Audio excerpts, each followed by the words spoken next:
Yeah, hello.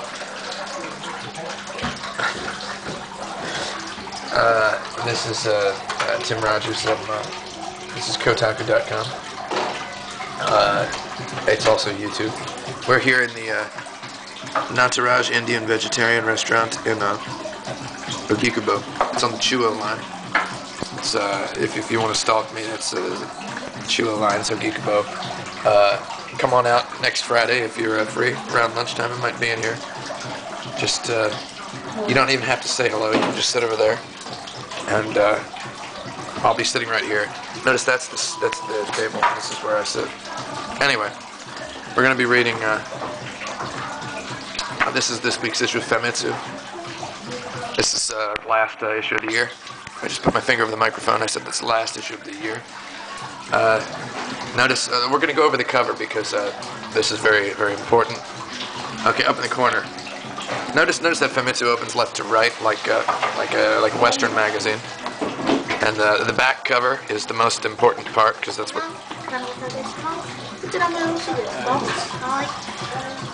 The back cover is the most important part because it's got the number. This is issue 1046. It costs 400 yen, which is a lot of money. Notice it's 381 yen before tax, meaning they've calculated it precisely so that it will be 400 with tax. That's good. I like when they do that because I don't like having to dig around for change. I feel like an old lady. Okay, notice we got Gundam Muso 2. Look at that. That's on the back cover. So normally what you get is schoolboys, right? Have you seen this?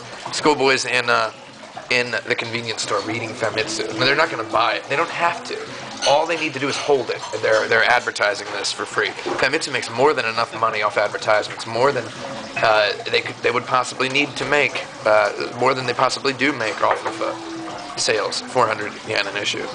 So Gundam Muso is basically, by being on the front cover of Famitsu, it is proclaiming to the world that it exists, and it's on sale right now. It says Hatsubai. There's a glare on it. Hatsubai Chu, it says. It says Ko Hyo Hatsubai Chu. Ko means to like something or something that is favored. Hyo means like assessment. So Ko Hyo means favorable assessment. Now on sale in the midst of a favorable assessment. Meaning that the reviewers like it. Do they? Who knows? Really? I mean, who really knows if the reviewers like it? They're saying they do, at least. But which reviewers? Who's the kohyo? The thing is, the thing about kohyo in Japanese is it can mean that people like it.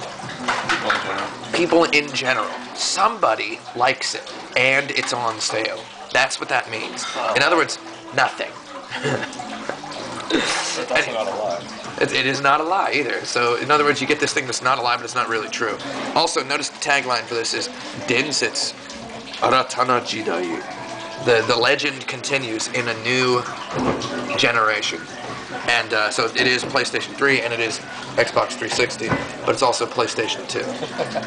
So, new generation, huh? Anyway, front cover. This costs, I think, I don't remember how much it costs, but somebody was telling me it costs a lot of money to get your advertisement on the back of this magazine. Anyway, as you see here, it says, we are #1 weekly game magazine. There actually are no other weekly game magazines in Japan, so...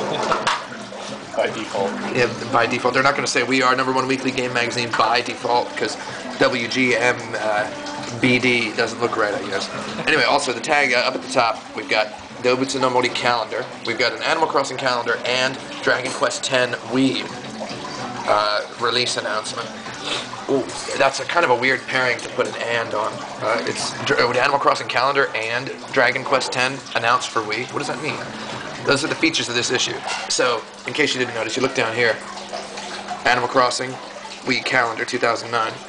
And then down at the bottom here, Dragon Quest X announced for Wii. So, they're making sure you know. Also, unfortunately, this week's issue has a girl on the cover instead of great art drawn by Mr. Susumu Matsushita, who draws the Famitsu mascot. Now, he's got the mascot right up here in a tiny postage stamp-sized area in the upper left corner, and he gets his name down here. Can we focus on that? Yeah, see? This girl is on this front cover, does not get her name anywhere on the front cover. That's kind of mean, I think. It's not very nice. Okay, notice we also have Dissidia Final Fantasy Strategy Guide, Tales of Hearts Strategy Guides, right? This is funny because Tales of Hearts has been released in 2 versions. There's the anime movie edition and the CG movie edition. They're both the exact same game. So it tells you on the cover that this strategy guide is good for both the anime movie edition and the CG movie edition. We got Gundam Muso 2 strategy guide. I think it's just a picture of the square button on a page, blown up really large so everybody can see. And then we've got this new Suikoden game. If you were wondering how to pronounce the name of it, the Katakana reveals it as Tia Kreis. So that's how you pronounce the name. It's Tia Kreis. I didn't know that. But let's open it up. This is real pleasant. We've got EA putting down the dollars for the first 2 pages. That's good. And we've got Koei putting down the dollars for the next 2 pages. They know what they're doing. And they also put down the dollars for the back page. So this is and then we've got Ubi putting down dollars for the pages 5 and 6. This is good. Okay, the tagline for Prince of Persia is, by the way, they combine their powers and destiny opens. That really doesn't say very much. Okay, now we've got level 5 paying for pages 7 and 8, which is advertising the whole Professor Layton series, which is now finished. And it says, enjoy solving a puzzle for Christmas, I guess. This is Biohazard, what? Oh yeah, the Wii version of the remake of Wii Resident Evil that came out for GameCube comes out on Christmas. If you have nothing better to do on Christmas than enjoy a game that you played like 13 years ago. Coca-Cola 007 is actually what they're calling Coca-Cola Zero in Japan until this new James Bond movie is released, which was supposed to happen at the middle of this month, and then they changed it to January 9th, and now they've changed it to January 24th. As you can see, look at that. I like these James Bond movies, and the longer I have to wait to see this one, the more people keep telling me it's not very good, and I get disappointed. And it's a little cup of chai, by the way. It's really good. Yeah, have you had the tea? I haven't. Oh, it's good. It's good tea. I like it. You want to go get some? Go for it. I'll be over here talking to myself.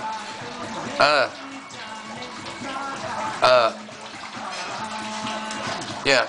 So it's like the one thing you think living in Japan is great and all, but if you like Western movies more than you like Japanese video games, as I do, then it's kind of a problem. We're not going to get into why I bother to keep living here, though. But here we go. That is Dragon Quest IX. It's coming out on March 28th, 2009. Look at these guys. Notice their hands are not actually touching because they're probably afraid of what would happen if they did. This is Wada Yoichiro, the president of Square Enix. He says, "Iyoyo Dorakoi 9 no hatsubai biku wa kettei shimashita." He says, "This is a date. We have finally decided on the release date for Dragon Quest IX. It's not just you, users, who are looking forward to it, but me as well. There are so many great games these days." Oh God. Okay, he's not really saying anything. Again, in the Eskimo language, there are 1,000 words for snow, but no words for hello. In Japanese, there are like 64,000 words that don't mean anything at all, and he's very good at using them. And so is Satoru Iwata, who's a good guy otherwise. And I like how it just says here, Dragon Quest X on Wii, and then absolutely no details anywhere. Actually, I guess we have to make this another video. I'm going to, don't worry, I'm going to get a little more quickly into this on the next one. We're going to talk about this Metal Gear Solid on, okay, hold on.